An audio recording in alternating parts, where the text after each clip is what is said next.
문재인 대통령이 자유한국당이 추천한 5.18 진상규명조사위원 2명에 대해 자격 미달이라며 임명을 거부했습니다. 자유한국당의 재추천을 요청했는데 조사위 출범 지연도 우려됩니다.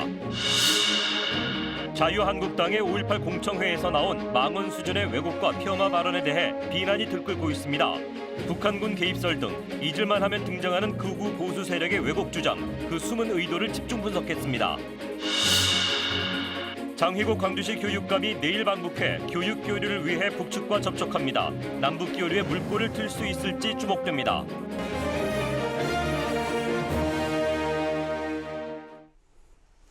여러분 안녕하십니까? KBS 9시 뉴스 광주 전남권 소식입니다.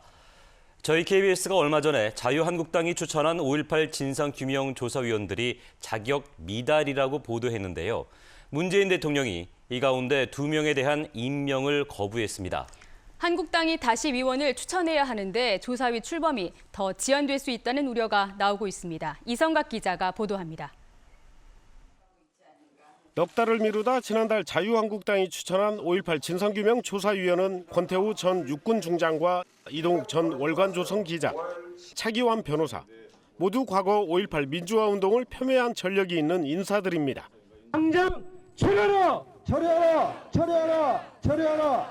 과거 전력뿐 아니라 5.18 진상규명 특별법에 명시된 위원 자격 기준에도 못 미친다는 사실이 KBS 취재 결과 확인되기도 했습니다. 취재 결과 최소한의 경력도 부족한 것으로 드러났습니다. 이동욱 전 월간조선 기자는 개인적인 저술 활동의 범위와 기간이 명확하지 않았고 권태우 전 중장 역시 비상임 연구원 경력 등이 자격 조건에 부합하지 않았습니다. 결국 청와대는 이동욱, 권태우 두 사람이 자격 요건을 충족하지 못했다며 임명 거부를 결정했습니다. 권태우, 이동욱 후보는 법에 규정되어 있는 자격 요건을 충족하지 못하였기에 후보 재추천을 요청한 것입니다. 청와대가 자유한국당의 추천 인사에 대해 임명을 거부하면서 다시 추천을 받아야 하지만 이 때문에 조사의 출범 자체가 또 지연될 것이라는 우려가 나오고 있습니다. 일단 부적격 판정은 정당한 것으로 보입니다. 다만 조사위원 추천이 또다시 지연되는 바람에 진상조사 작업이 또 상당 기간 표류할 수 있는 우려가 있기 때문에 자유한국당의 늑장 추천에다 부적격 인사 추천까지 더해져 5.18 진상규명조사위원회 출범은 더 늦어지게 됐습니다. KBS 뉴스 이성각입니다. 한편 자유한국당의 5.18 공청회에서 나온 망언 수준의 왜곡과 폄하 발언에 대해서 비난이 들끓고 있습니다. 5월 단체와 광주 지역 시민사회단체는 해당 의원들에 대한 법적 대응에 나서기로 했습니다. 보도에 박영민 기자입니다. 5월 단체와 광주 지역 시민사회단체가 모레 대규모 상경투쟁을 예고했습니다. 자유한국당 5.18 공청회에서 나온 왜곡 폄하 발언을 규탄하기 위해서입니다. 광주의 모든 시민사회단체는 자유한국당 국회의원들의 5.18 망언에 대해 해당 국회의원 제명 및 퇴출운동을 강력히 펼쳐나갈 것이며 이들은 여야 대표와의 면담을 통해 이 같은 역사 왜곡 행위가 반복되지 않도록 처벌을 강화한 특별법 제정 등을 요구할 계획입니다.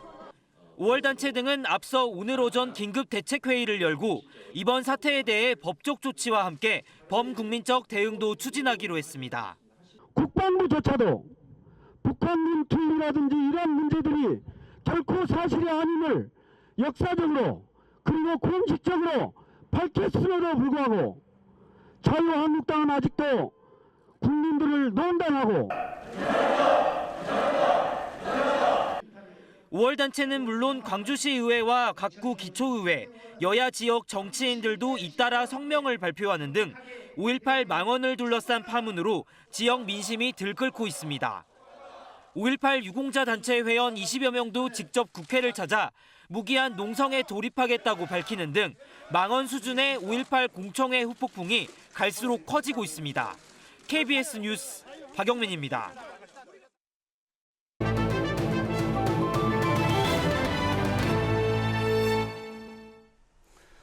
이번에 자유한국당이 국회에서 꺼내든 5.18 북한군 개입설은 이미 여러 판결을 통해서 거짓이라는 결론이 내려진 내용입니다.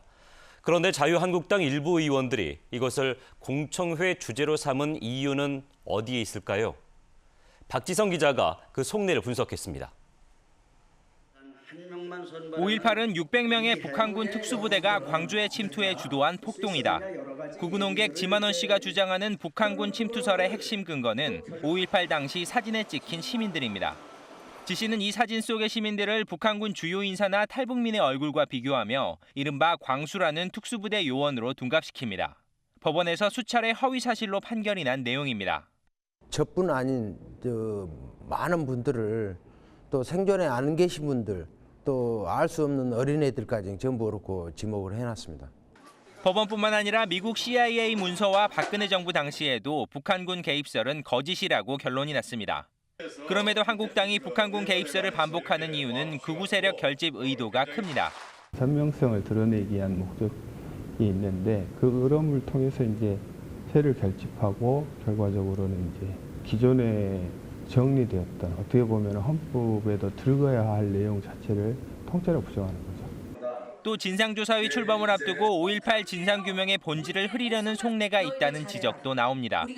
한국당은 지난해 2월 특별법 통과를 앞두고 끈질기게 북한군 개입설을 진상규명 항목에 포함시켰습니다. 5.18을 정치적 쟁점 영역으로 끌어가고 진실규명의 방향을 이 북한군 개입설이라는 말도 안 되는 주장을 가져와서 분탕질을 하는 그런 의도라고 볼 수밖에 없는 거죠. 국회라는 민의의 공간에서 벌어진 이른바 5.18 망언 공청회. 5.18 민주화 운동을 바라보는 자유한국당의 인식 수준이 드러난 것은 아닌지 의구심이 커지고 있습니다. KBS 뉴스 박지성입니다.